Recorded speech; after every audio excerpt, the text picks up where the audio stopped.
Magyar Nemzeti Múzeumból jöttem, és Fülöp Ferencről fogok beszélni, úgyhogy nekem ez a 20 éves évforduló először is őt jelenti, aki Szopiánéval foglalkozott, több sírkamrát ő tárt fel, illetve már ő is kezdeményezte, hogy legyen világörökség ez a terület, illetve az ókeresztény sírkamrák. Ugye ő a Nemzeti Múzeum főigazgatója volt, tele adminisztratív feladattal, és amikor eljött Pécs városába, akkor mindig felszabadultabb volt, és a szakmáját űzhette, és azt csinálta, amit ifjúkora óta szeretett volna, tehát régésznek lenni, és ezt a csodálatos római világot megmutatni, feltárni.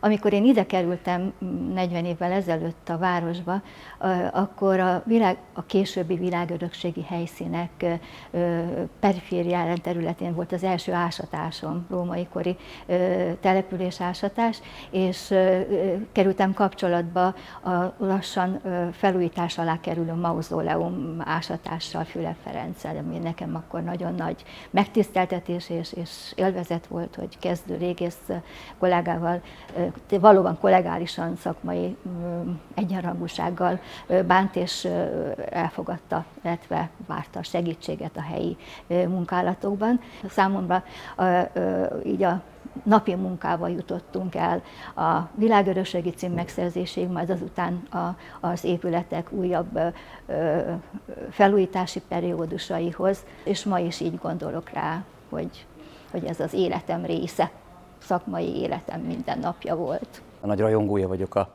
pécsi sírkamráknak, és a pécsi régészet tanszékvezetőjeként foglalkoztam is valamennyire a falfestményekkel. Nagyon lelkes emberek voltak, támogatók, akik ragaszkodtak ahhoz, hogy a kezdeti kudarcok után mégis sikerüljön ez a világörökségi nevezés, és többször is újra átdolgozták a dokumentációt, hogy végül meglegyen a siker. Mindenféleképpen köszönet jár nekik azért, hogy elhozták Pécsre ezt a világörökségi elismerést, és hát maguk az emlékek pedig a kutatás jelenlegi állása alapján megérdemlik azt, hogy világörökségi helyszínként tekinthessük rájuk, hiszen valóban, ha körbenézünk a világba, ilyen jellegű késő római ókeresztény temető sehol nincs, ami világörökségi rangot kapott volna.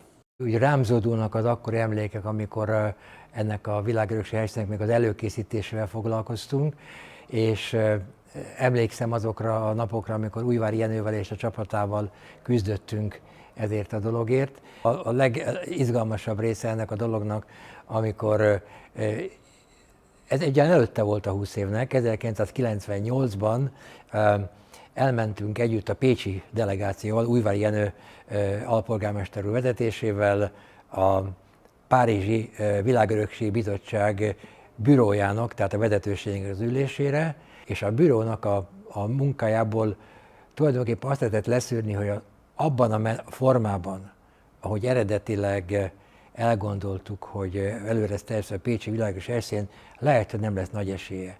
Arra emlékszem, ahogy Újvári Jenő azt mondta, hogy akkor is. Na ez, amit érdemes megosztani, és igaza volt, érdemes volt, és most Pécset van világörökségi helyszín.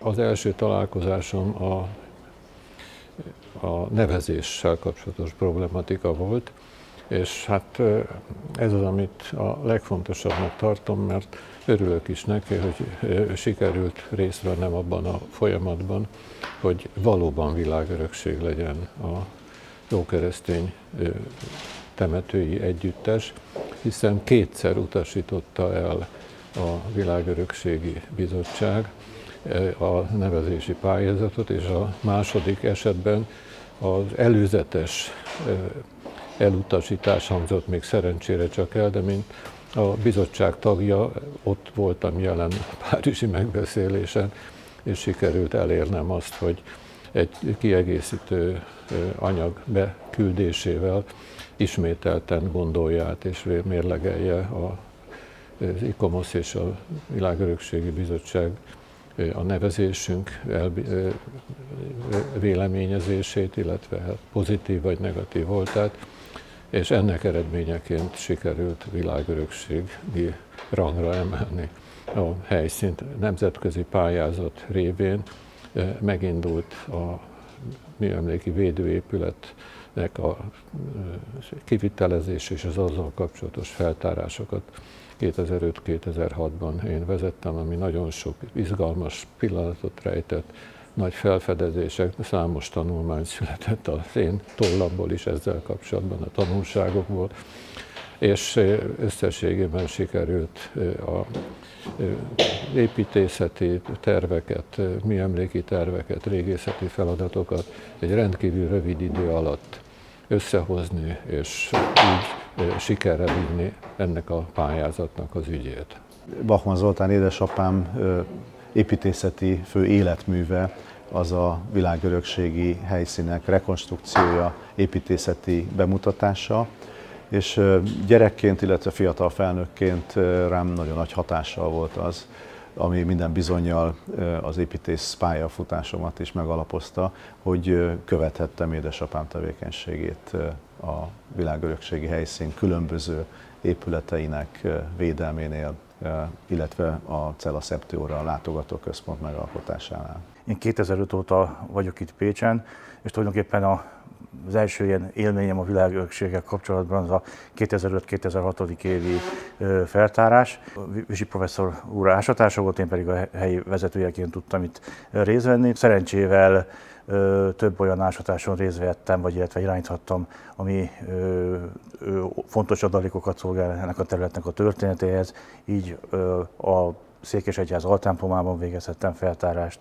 Szerencsés módon a Rózsakertben is sikerült egy késő római temetőépületet találnom. Az én múzeumos munkámnak egy fontos és jelentős szerepét teszi ki ez a világörökségi helyszín, az ezzel való foglalkozás, amit nagy örömmel teszek. Nekem a 20 éves évforduló igazából azt a 8 évet jelenti, amit az Örökségházban töltöttem, és azt, ahogy nekünk akkor a munka és a magánélet összefolyt, és tulajdonképpen ez volt az életünk, az örökségmenedzsment, a helyszínkezelés. Nekem az a fontos, és ez most szubjektív, hogy ezek a barátságok aztán elkísértek. Tehát azt mondhatom, hogy életre szóló barátságok szövődtek.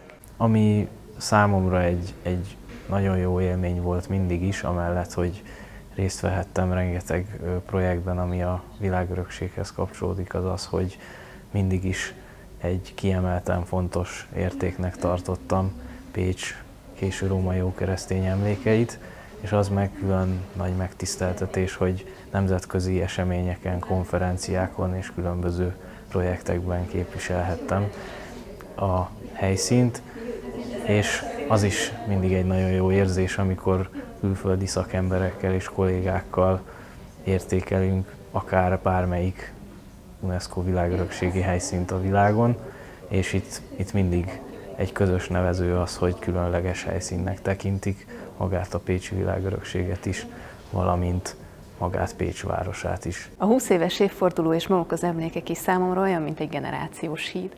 Képesek megidézni a múltat, és egyben reflektálnak a jelenre is, és valamilyen szinten ki is jelölik azt az ösvényt, hogy milyen úton menjünk tovább a jövőre nézve is.